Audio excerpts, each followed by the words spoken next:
مفتی طارق مسعود special.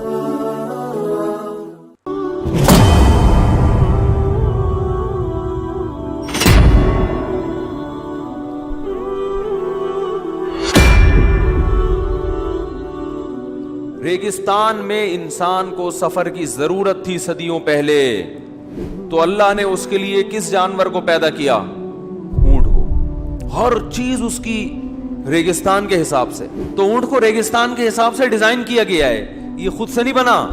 اونٹ کی جو آنکھ ہے نا، اس کو ایسے ڈیزائن کیا گیا ہے کہ اس میں ریت پھنستی نہیں ہے۔ واحد جانور ہے جو ریت پہ آرام سے چل سکتا ہے، پاؤں دھستے نہیں ہیں اس کے۔ ریگستان میں پانی نہیں ہوتا، اللہ نے پانی کے ٹینکر پیدا کر دیے اس کے اندر۔ اگر یہ کائنات اتفاق سے وجود میں آئی ہوتی تو ریگستان میں وہ اونٹ کے اندر ایک ٹینکی اتفاق سے بنی ہوتی، اور پھر پانی بہت پیتا ہے اونٹ، تھوڑا پانی سے اس کا گزارا نہیں ہے، تو اس کے لیے اللہ نے اس کے کوہان میں چربی رکھ دی، بہت دنوں تک کھائے، کیونکہ ریگستان میں کھانا مارکیٹ سے کیا ہوتا ہے؟ شارٹ ہوتا۔ لمبی گردن رکھ دی کہ ریگستان میں بسا اوقات اونچے اونچے درخت ہوتے ہیں، ہر چیز اس کی ریگستان کے حساب سے بنائی گئی ہے۔ افلا ينظرون الى الابل كيف خلقت، دیکھتے نہیں ہیں اونٹ کو ہم نے کیسے پیدا کیا ہے؟ کیا یہ اونٹ جیسا عجیب و غریب جانور خود سے پیدا ہو سکتا ہے؟ تو جتنا عجیب ہونا ایک بدو اور ایک صحرائی آدمی جانتا ہے، اللہ نے اس کے علم میں اضافہ نہیں کیا، بلکہ جتنی معلومات ہے نا، اسی معلومات کو بیس بنا کر اپنا ہونا ثابت کیا ہے، کہ جتنی تمہیں اونٹ کے بارے میں معلومات ہیں، اس میں مزید جانے کی ضرورت نہیں ہے مجھے پہچاننے کے لیے۔ جتنی معلومات ہیں، یہ معلومات میری طاقت اور قدرت کو ثابت کرنے کے لیے کافی ہیں۔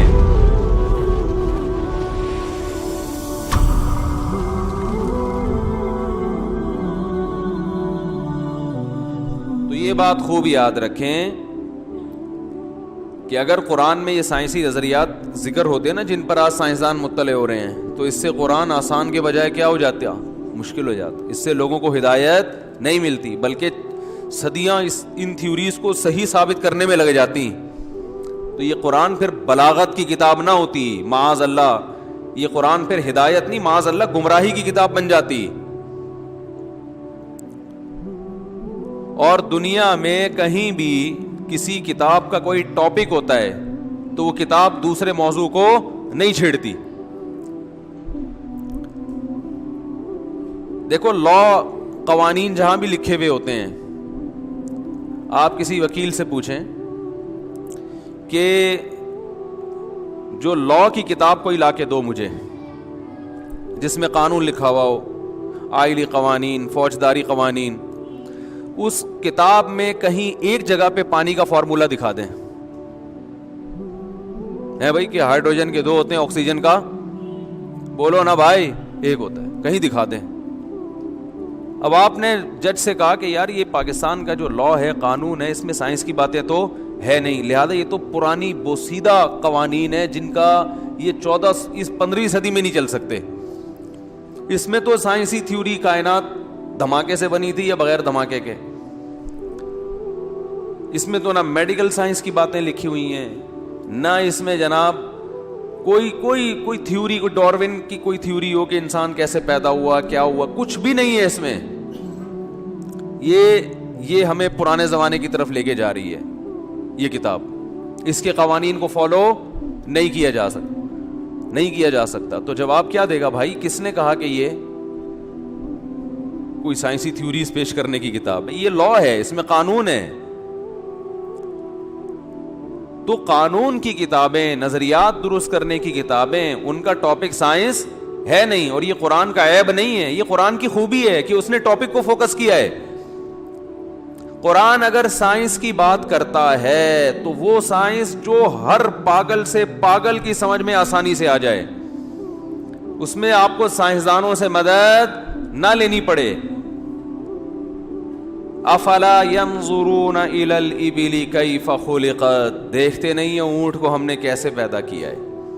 کیا یہ اونٹ جیسا عجیب و غریب جانور خود سے پیدا ہو سکتا ہے؟ تو اونٹ میڈیکل سائنس کا ٹاپک ہے یا نہیں ہے؟ بولتے کیوں نہیں, کیا ہو گیا بھائی؟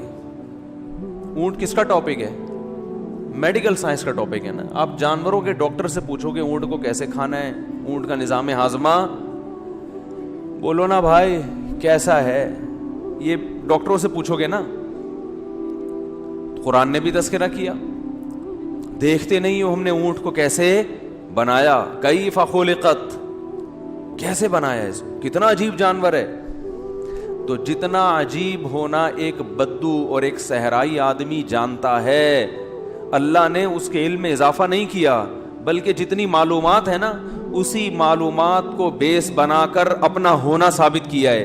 کہ جتنی تمہیں اونٹ کے بارے میں معلومات ہیں اس میں مزید جانے کی ضرورت نہیں ہے مجھے پہچاننے کے لیے. جتنی معلومات ہیں یہ معلومات میری طاقت اور قدرت کو ثابت کرنے کے لیے کافی ہیں.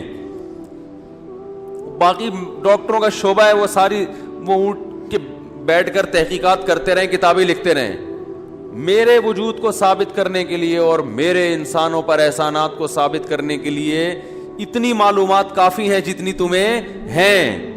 کہ ریگستان میں کیسے دوڑتا ہے, کئی دنوں تک پانی کے بغیر گزارا کر, ہر یعنی احسن کل شیء خلقہ ہے نا, ہر چیز کو بہترین انداز سے بنایا. تو اونٹ کو ریگستان کے حساب سے ڈیزائن کیا گیا ہے, یہ خود سے نہیں بنا. خود سے چیزیں جو بنتی ہیں ان میں مینجمنٹ نہیں ہوتی. ریگستان میں انسان کو سفر کی ضرورت تھی صدیوں پہلے, تو اللہ نے اس کے لیے کس جانور کو پیدا کیا؟ اونٹ کو. ہر چیز اس کی ریگستان کے حساب سے. واحد جانور ہے جو ریت پہ آرام سے چل سکتا ہے, پاؤں دھستے نہیں ہیں اس کے. ریگستان میں پانی نہیں ہوتا, اللہ نے پانی کے ٹینکر پیدا کر دیے اس کے اندر. اگر یہ کائنات اتفاق سے وجود میں آئی ہوتی تو ریگستان میں وہ اونٹ کے اندر ایک ٹینکی اتفاق سے بنی ہوتی. کبھی آپ نے گھر خریدا اور وہاں ٹینکی لگی ہوئی ہے پانی کی, آپ پوچھتے ہیں یار یہ عام گھروں میں تو ٹینکی چھوٹی ہوتی ہے, یہاں یہ ٹینکی اتنی بڑی کیوں ہے؟ وہ کہہ رہا ہے یار ہم نے جب گھر بنا رہے تھے نا تو ہوا میں ایک ٹینکی اڑ کے آ کے یہاں فٹ ہو گئی تھی, ہم تو چھوٹی بنانا چاہتے تھے لیکن بہت بڑی فٹ ہوئی. اور چلو یہ خدا کی قدرت ہے, ایک بڑی سی ٹینکی اتفاق سے آ کے فٹ ہو گئی, کیونکہ یہاں پانی کئی ہفتوں, یہ نارتھ کراچی ہے, یہاں پانی کے علاوہ آپ کو سب کچھ ملے گا, کچرا بھی ملے گا, پانی نہیں ملے گا آپ کو انڈا موڑ پہ. تو یہ بات عقل میں آ جائے گی, آپ کہو گے ایک تو اتنی بڑی ٹینکی فکس کیسے ہو گئی. دوسری بات یہ کہ ٹینکی کو کیا پتا کہ نارتھ کراچی میں پانی نہیں آتا تو ہم نے انہی کے گھروں میں جا کے فٹ ہونا ہے. گائے کے وہ ٹینکی کیوں نہیں ہوتی میرے بھائی جس میں پانی اسٹور ہوتا ہے؟ دمبے کے وہ ٹینکی کیوں نہیں ہوتی؟ اونٹ کے کیوں ہوتی ہے؟ اس لیے کہ اونٹ نے اپنی پشت پہ بٹھا کے صدیوں پہلے سینکڑوں میلوں کا سفر کرنا ہے انسان کو بٹھا کے. اللہ نے کہا کہ اور پھر پانی بہت پیتا ہے اونٹ, تھوڑا پانی سے اس کا گزارا نہیں ہے, تو اس کے لیے اللہ نے اس کے کوہان میں چربی رکھ دی, بہت دنوں تک کھائے, کیونکہ ریگستان میں کھانا مارکیٹ سے کیا ہوتا ہے؟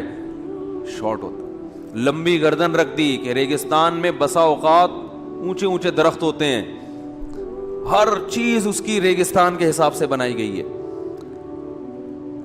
اور بہت سی چیزیں سائنسدانوں نے بتائیں. اونٹ کی جو آنکھ ہے نا اس کو ایسے ڈیزائن کیا گیا ہے کہ اس میں ریت پھنستی نہیں ہے. یہ تو اس وقت عربوں کو بھی پتا نہیں تھا. اب جو بصیرت کی آنکھوں سے سائنس پڑھے گا, جب اونٹ پہ اسٹڈی کرے گا اور دیکھے گا کہ اس کی آنکھوں کو ایسے ڈیزائن کیا گیا ہے کہ اس میں ریت پھنسے نہیں, تو بصیرت کی آنکھوں سے جب یونیورسٹی میں سائنس پڑھے گا تو وہ اللہ سے دور ہونے کے بجائے اور زیادہ قریب ہو جائے گا. اور جس سے اللہ نے بصیرت کی آنکھیں چھین لی ہوں, اندھا ہو گیا ہو, وہ کہے گا کہ اونٹ کے بارے میں اتنی زبردست تحقیقات جو 1400 سال بعد پتہ چل رہی ہیں, آنکھ میں یہ ہے اور کان میں یہ ہے اور وغیرہ وغیرہ, تو یہ قرآن میں اس کا تذکرہ کیوں نہیں ہے؟ نہیں یاری بات سمجھ. اس سے پتہ چلتا ہے کہ قرآن اللہ کی کتاب نہیں ہے. اس سے پتہ چلتا ہے کہ اس کائنات کو کسی نے بنایا نہیں ہے, یہ خود سے بنایا اونٹ پورا. کمال ہو گیا بھائی. وہ جو سورہ ناس ہے نا, قل اعوذ برب الناس ملک الناس الہ الناس من شر الوسواس الخناس الذی یوسوس فی صدور الناس. میں پہلے حیران ہوتا تھا اللہ نے اتنے اہتمام سے وسوسہ ڈالنے والوں کے شر سے پناہ مانگنے کا کیوں حکم دیا ہے, کہ چاہے انسانوں میں سے ہو یا جنات میں سے, جو بھی وسوسے ڈالتے ہیں ان کے شر سے پناہ مانگو. آج یونیورسٹیوں میں اسلام کے بارے میں, اللہ کے بارے میں وسوسے ڈالے جا رہے ہیں. انسان اسلام کے قریب ہونے کے بجائے, بولو بھائی, دور ہو رہا ہے. میڈیکل سائنس پڑھنے والا وہ اللہ کے قریب ہونا چاہیے. اگر وہ قریب ہو رہا ہے اس کا مطلب اس کی کھوپڑی صحیح کام کر رہی ہے.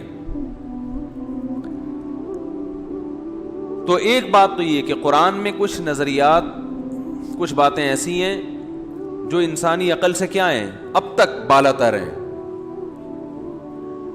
تو اس میں انسان خاموش ہے, نہ ہاں کر سکتا ہے اور نہ کر سکتا ہے. کچھ باتیں ایسی ہیں جو قرآن چونکہ عربی زبان میں ہے اور ہدایت کی کتاب ہے, تو اس میں عرب کے محاوروں کا اعتبار کیا قرآن نے.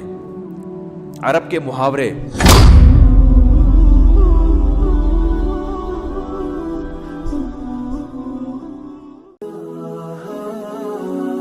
Mufti Tariq Masood Special.